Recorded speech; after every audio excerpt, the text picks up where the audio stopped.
Since 1994, Saki has solved the challenges of automated optical inspection with a full line of 2D AOI and 3D AOI, SBI and AXI systems, and the first self-programming and self-tuning software. Saki has become a respected leader in the smart factory industry 4.0 and M2M communication revolution.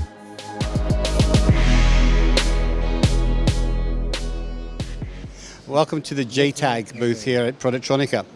Delighted to be joined by Peter van Eingen. Nice to see you again, Peter. Good to see you again, Trevor. Okay. Nice to see you. So we're looking at a couple of things this week. One, celebration, of course, of the JTAG Live, which is now 10 years old. Tell us a bit about the history of that. Okay.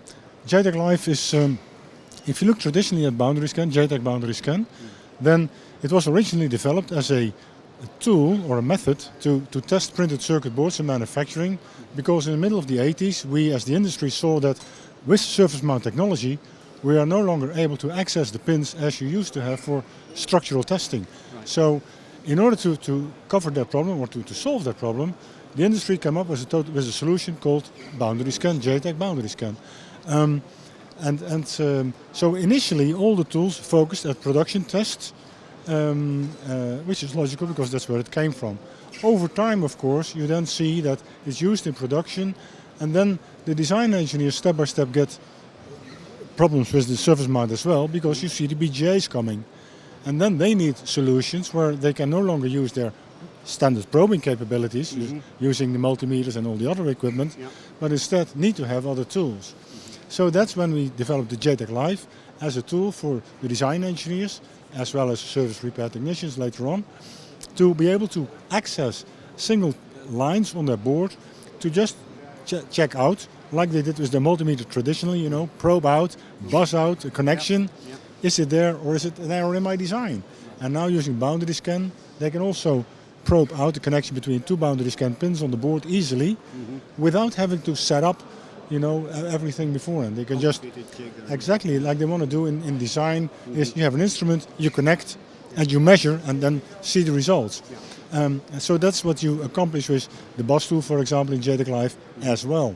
We also have another tool there called clip, and if you think of the name clip, it refers to the old clip that you used to have with traditional instruments where we clipped over a chip with a logic analyzer, for example, and then you could measure all the signals. Now with boundary scan you can do the same. You have a boundary scan device, another boundary scan device, a non-boundary scan device in between, so you drive all the inputs, you observe all the outputs, and it's like having a clip on the chip. So that's the idea behind it. So it's tools for design engineers, very easy to set up and measure immediately, while a test engineer, so the other product line, is much more on, okay, I have to prepare the tests to make sure that I cover all the possible errors that can occur. Right. Okay, so then you have fault coverage and these sort of things, which for the design engineer are not so relevant, because he has other problems to solve. Yes, exactly. So JTAG Live is now 10 years old and going strong, I'm assuming. Yes. Good. So, new products you've got on the booth this week is ProVision. Correct. Yeah. What is ProVision? ProVision is the development environment for the test engineers in manufacturing, so that they can generate tests automatically with the maximum possible coverage for fault coverage that they can achieve. Okay. So it's a tool where you read the data from the board you need to test, and then it has a large library of more than 250,000 device types that are covered in the library for the non-boundary scan devices. So the tool analyzes the board, recognizes the non-boundary scan devices, knows the boundary scan devices, so it has a lot of information about the board, and from there can already automatically generate a number of tests. Right. And then the test engineer can look at the fault coverage of those tests. He can compare that with the testability of the board, which you can also determine using ProVision.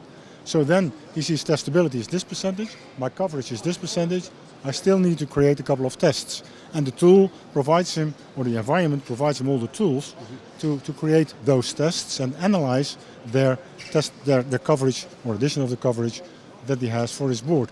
And that coverage is important to improve the quality of what you're producing ultimately, because you want to, as a manufacturer, you want to be able to have the highest possible quality of your printed circuit boards, of course, that you manufacture. Highest coverage of the time. Yeah. Is it able to cover any undeterminated devices? No, it's everything that you can access via boundary scan can be tested. That does include the boundary scan devices and connections themselves.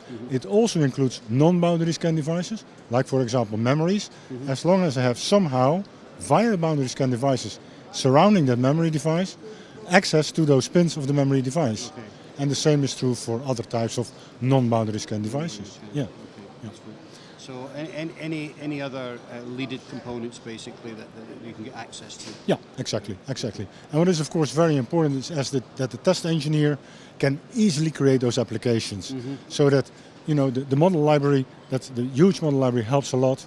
There's a lot of other things in the tool that makes it very easy to create applications, look at what you created, look at the data that you have, and analyze it, and from there go further with your development process. Right. So how do you program it? I mean, how easy is that? It is straightforward. You read the netlist of the printed circuit board. You can even start without a netlist. You can just connect to a good board and read the chain from it and start from there. But if you read the netlist, then the models, you take the model library, and the models are assigned by the tool automatically. Okay. And then if there are other pinouts, you can still modify it a little bit. But what you can do also is you can assign multiple models to a single device. For example, to a boundary scan device, you can assign a boundary scan model as well as a non-boundary scan model. It's a functional model. In the applications, you can assign different models for the same device if needed. If you have a single device of a particular type, you can still assign to that type different models for in different applications for the same device of the same type. Different instances. Assign different models because a single device may, in one particular configuration, behave a little bit different from the other configuration. So then you have a different functional behavior. You can use the same model, but just change the value. That perspective. Yes, right, correct. Yeah. Okay, good. So this is a new product. No, ProVision is not necessarily new, but it's a new release. New release of it. Okay. Yeah. Okay. Yeah. So this is the Some updated new version. release. Yeah. Okay, good. Yeah. Lots of changes, lots of updates, lots of new functionality. Okay. How this goes, right? Yeah. And so how do you sell this to engineers? Is this a subscription-driven thing, or is it they pay a single price for it? No, the engineers can buy it a single price, and then if they have maintenance, they get the models because they are updated all the time. Additional models added. They can get new software releases. They get support, all these sort of things. Okay. That's one model. They can also buy it as a subscription. That would be another possibility. But normally it's bought as a single package in front and then with maintenance added. Great. Yeah. Well, congratulations on the updates, Peter. Thank you, Trevor. Thank you for telling us about it today. Thank you very much. Thank you. Okay.